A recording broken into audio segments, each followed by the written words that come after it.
أغلب الأمراض النفسية بتبدأ جوانا بالظبط كده، زي شكل الشرارة الشظية الصغيرة جدا.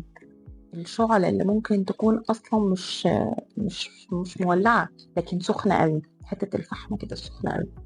تبدأ جوانا بالشكل ده، تفضل تستنى حتة ورقة تلاقيها تولع منها أكتر، قطنة تلاقيها تولع فيها أكتر، حاجة تساعد على الاشتعال، شوية أكسجين، تفضل تكبر تكبر تكبر تكبر، ممكن توصل جوانا لحد الحريقة.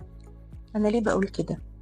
لأن أنا لو قدرت أكتشف وأعرف الشظية اللي جوايا الصغيرة جدا دي بدأت منين، وأقدر أطفيها بشكل واعي إزاي، بشكل علمي إزاي، ومين اللي ممكن يساعدني على كده، أنا هتجنب إن يكون جوايا حريقة كبيرة.